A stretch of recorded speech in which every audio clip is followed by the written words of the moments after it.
अस्सलाम वालेकुम।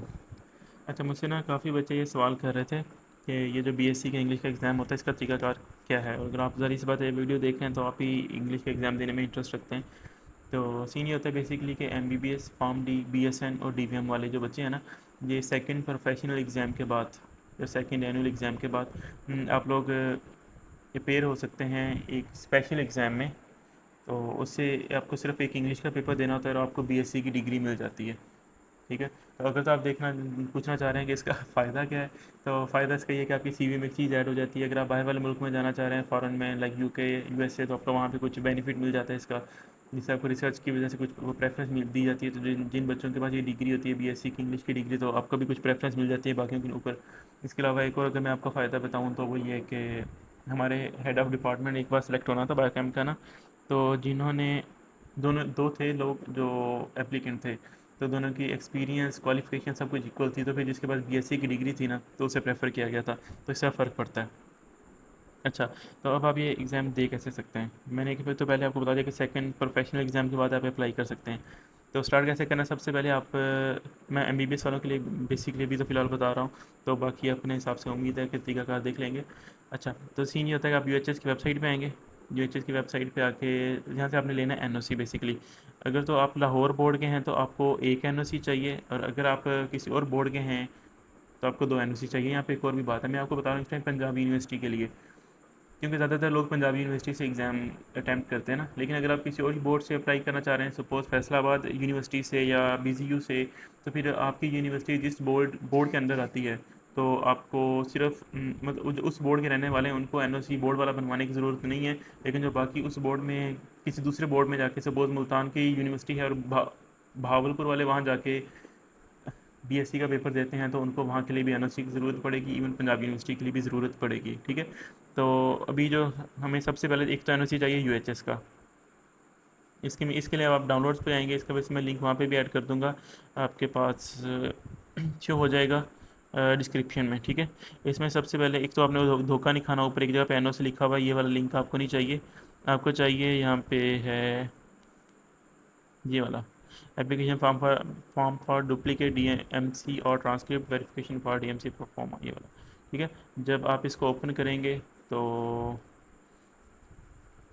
जी सामने आपके सामने इस तरह का फॉर्म ओपन हो जाएगा। यहाँ पे आपने fourth point NOC for appearing in BSc examination only, इस पर क्लिक करेंगे आप, और बाकी सारा फॉर्म फिल करेंगे और एक ड्राफ्ट बना के यूएचएस को भेज देंगे। ठीक है। इसकी फ़ीस यहाँ पे साथ उन्होंने लिखी हुई है। नॉर्मल फ़ी है 2,000 रुपये, और अर्जेंट बनवाना है तो फ़ीस 4,000 है। नॉर्मल ये कि 15 दिन में आ जाता है ऑलमोस्ट, और जो अर्जेंट फ़ी है वो तकरीबन 3 दिन में आ जाता है। तो मोस्टली लोग नॉर्मल बनवाते हैं, इसमें मेरा नहीं ख्याल कि आपको अर्जेंट बनवाने की कोई ख़ास ज़रूरत होती है। ठीक है।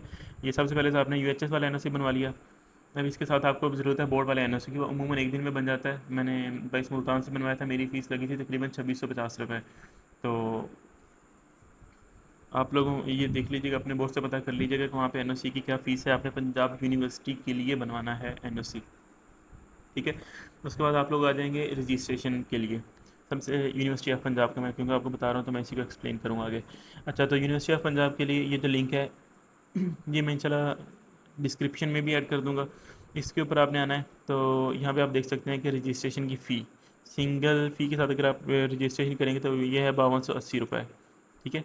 2,000 आपका पहले खर्चा आया था, बाकी बोर्ड वाली फ़ी के जो थोड़ी बहुत हो गया एनओसी की वो हो गया, साथ ही आपका 5280 रुपये तकरीबन ये खर्चा आ जाएगा रजिस्ट्रेशन का। जब यहाँ पे आप आएंगे, यहाँ पे आगे प्रोसीड करेंगे, तो क्योंकि मैं फ़िलहाल तो अप्लाई नहीं कर रहा, तो अगर मैं अप्लाई करता तो मैं आपको दिखा सकता था कि यहाँ पे और क्या क्या एरर्स आते हैं, उनका क्या क्या सॉल्यूशंस हैं। अगर कभी किसी का मुझे अप्लाई करने का मौका मिला तो मैं कोशिश करूँगा कि वो वीडियो रिकॉर्ड करके आपको बता दूँ कि जो बीच में 2-3 एरर्स हैं, जैसे आईडी कार्ड और डेट ऑफ बर्थ की खास तौर पे इशू निकालता है, तो उनका क्या सॉल्यूशंस है। तो अभी तो क्योंकि मुझे खुद भी अप्लाई किया काफ़ी देर हो गई, तो मैं आपको मुझे याद भी नहीं है कि मैं आपको बता दूँ, लेकिन एरर आते हैं। तो अगर आपने पूछा तो मुझसे पूछ लीजिएगा, मैं इंशाल्लाह आपको उसका सलूशन अलग से बता दूँगा। अच्छा, सबसे पहले आप रजिस्ट्रेशन फॉर्म यहाँ पे आके अप्लाई करेंगे।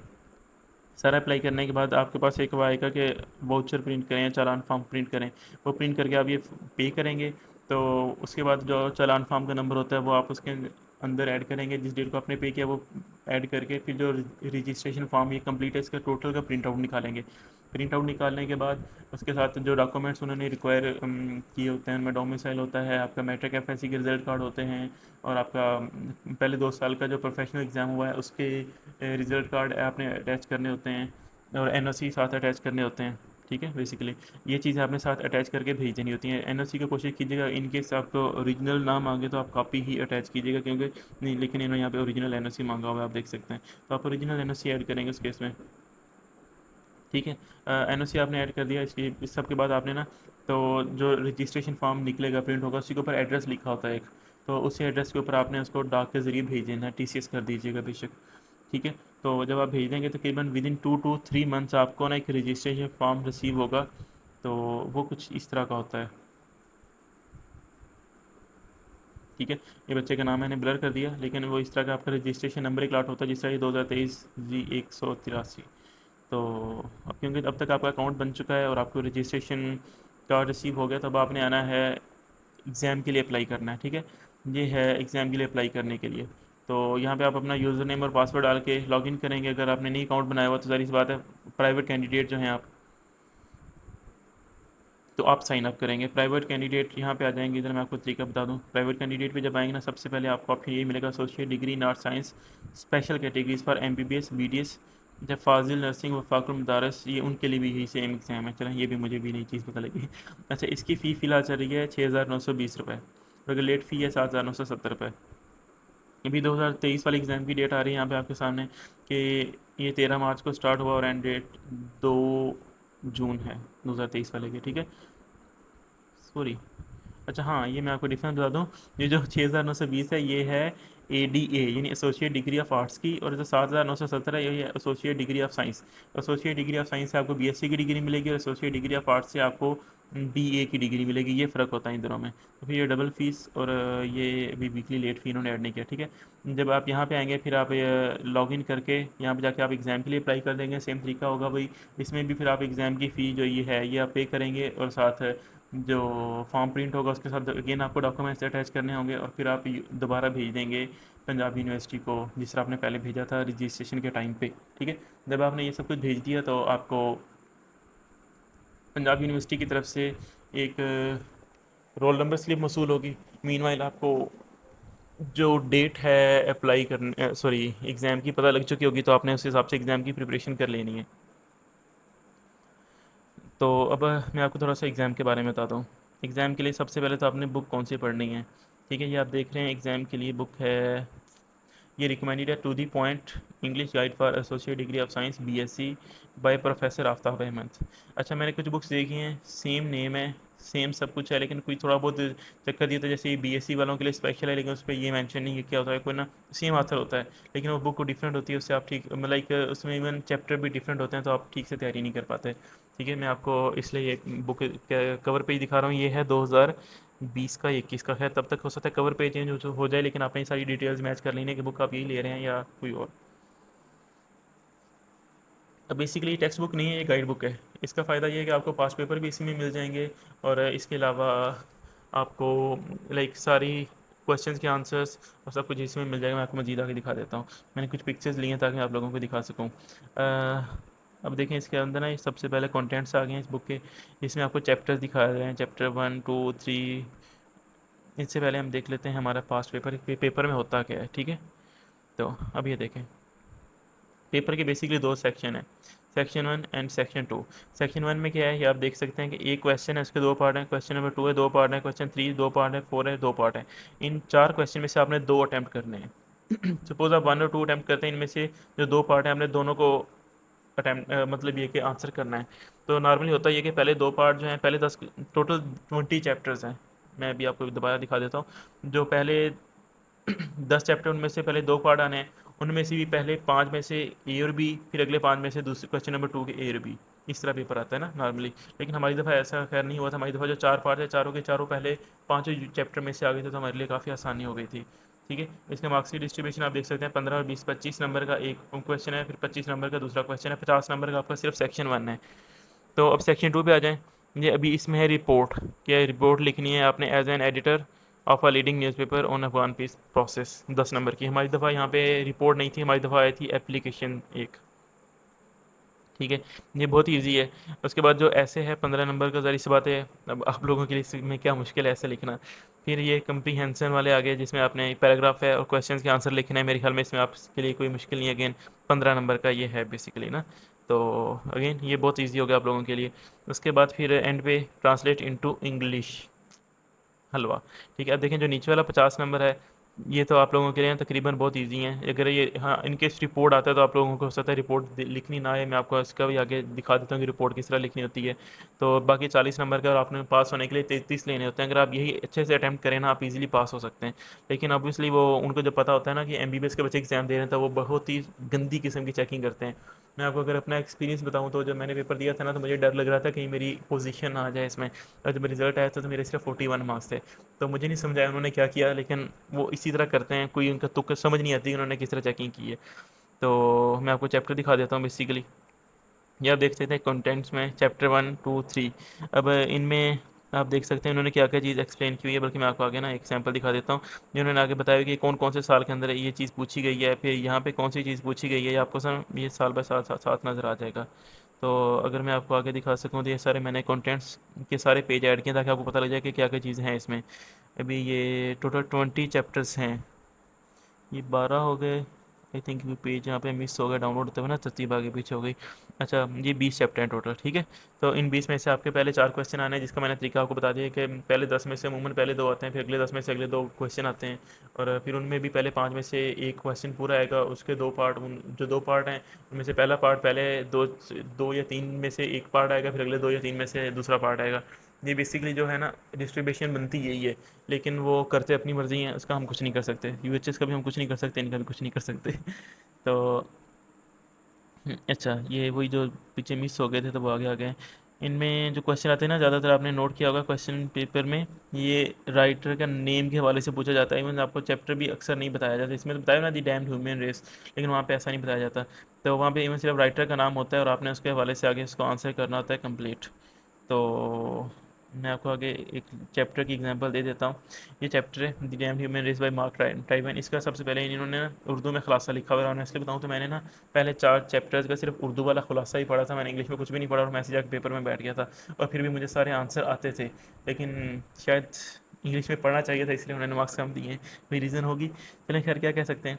ये उन्होंने पहले उसका एक हमें दे दिया है खुलासा, समरी। उसके बाद ये कुछ पेज ब्लर है, लेकिन आपको अंदाज़ा हो जाएगा। ये टेक्स्ट बुक का पेज नंबर लिखा हुआ है बेसिकली यहाँ पे ना। फिर क्वेश्चन के लाइक डिफ़िकल्ट वर्ड्स के मीनिंग। अच्छा, क्योंकि आपने आंसर वहाँ पे करना होता है, तो आपने कोशिश करनी होती है कि जो वर्ड्स यहाँ पे यूज़ किए ना, आपने इन्हीं में आंसर करना है। जाके मैंने इसके कुछ पेजेस ऐड किए हैं, आप देख सकते हैं, जिसमें उन्होंने इसका तर्जमा दे के एक्सप्लेन किया हुआ है, ताकि आपको इसका मतलब समझ आ जाए कि क्या है इस लेसन में क्या बताया हुआ उन्होंने। ठीक है, ये कुछ पिक्चर्स अनएडिटेड ऐड हो गई हैं। चलें, खैर। अच्छा, फिर क्वेश्चन वो किस तरह के पूछते हैं, ये उनके सैंपल मैंने कुछ ऐड किए हुए हैं। कि इस चैप्टर में से उन्होंने बताया हुआ कि ये 1995 के अंदर ये क्वेश्चन पूछा गया है, ये इस सालों में ये क्वेश्चन पूछे गए हैं फलां बोर्ड में। ये लाइक डिटेल में ना, ये इस बुक का यही फ़ायदा है कि इसके अंदर सारे ना क्वेश्चन और सब कुछ अच्छे से बताया हुआ है।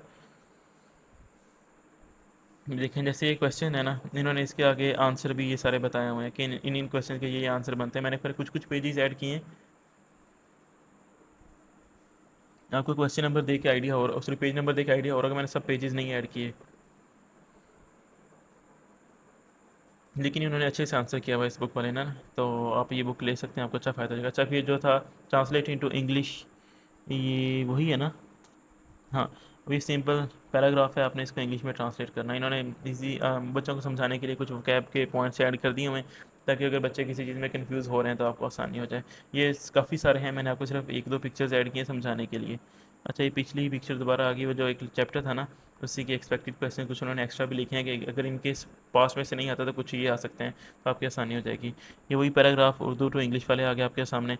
अच्छा, ये रिपोर्ट की जो बात हो रही थी ना, कि आपने रिपोर्ट कैसे लिखनी है, उसका ये उन्होंने सारा एक टाइम, काफ़ी सारी रिपोर्ट्स हैं, आप देख रहे थे, मैं आपको 28 नंबर वाली दिखा रहा हूँ।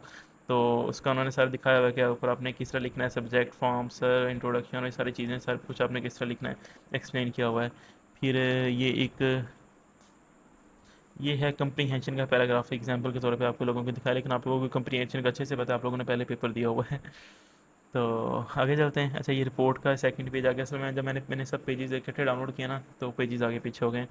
तो ये अगेन रिपोर्ट आपने एंड ऐसे करनी जैसे इन्होंने यहाँ पे दिखाया हुआ है। ठीक है, तो आगे चलते हैं हम। बस आई थिंक ख़त्म हो गया क्या? अच्छा हाँ, ये वही एक और रिपोर्ट का पेज आ गया। ये मैंने आपको पहले दिखाया था कि इस तरह का आपका आएगा रजिस्ट्रेशन कार्ड। ठीक है, मैंने आपको एग्ज़ाम के वाले से थोड़ा सा बता दिया। 100 नंबर का पेपर है, 33 नंबर वाला पास है। एग्ज़ाम इसका अमूमन लाहौर में ही होता है। इसके दूसरे कैंपस भी हैं, लेकिन जो स्पेशल एग्ज़ाम वाले हैं ना, वो उनका लाहौर में ही पेपर लेना प्रेफर करते हैं। अक्सर नहीं दूसरे कैंपस में पेपर लेते, लेकिन समटाइम ले भी लेते हैं अगर बच्चे बहुत ज़्यादा हों। ये डिपेंड करता है। तो आई थिंक मैंने सब चीज़ें ऐड कर दी हैं जो जो आप लोगों ने पूछना होता है। और इसके अलावा जो लिंक्स हैं मैं इंशाल्लाह सारे डिस्क्रिप्शन में ऐड कर दूंगा, तो आई होप आप लोगों से को इससे काफ़ी हेल्प मिल जाएगी। बाकी अगर स्टिल आप लोगों ने कुछ पूछना हो तो पूछ लीजिएगा। और अगर कोई बाद में आने वाले पूछें तो एक बार आप जो नीचे कमेंट्स वाला सेक्शन होता है ना, शायद यूट्यूब पे मैं फ़र्स्ट टाइम वीडियो डाल रहा हूँ तो मुझे आइडिया नहीं है ज़्यादा। तो आप लोग वहाँ पे जो पहले से पूछा हुआ बच्चे ने वहाँ पे रिप्लाई में देख लीजिएगा। होपफुली मैंने आंसर किया होगा। अगर स्टिल नहीं रिप्लाई किया हुआ तो आप मुझसे अलग से पूछ लीजिएगा, तो इंशाल्लाह मैं आपको आंसर कर दूँगा। जज़ाकल्लाह खैर। अगर कोई और बात पूछनी हुई तो इंशाल्लाह आप पूछ लीजिएगा। और नेक्स्ट टाइम न्यू टॉपिक अगर कोई ज़रूरत हुई तो। अल्लाह हाफिज़।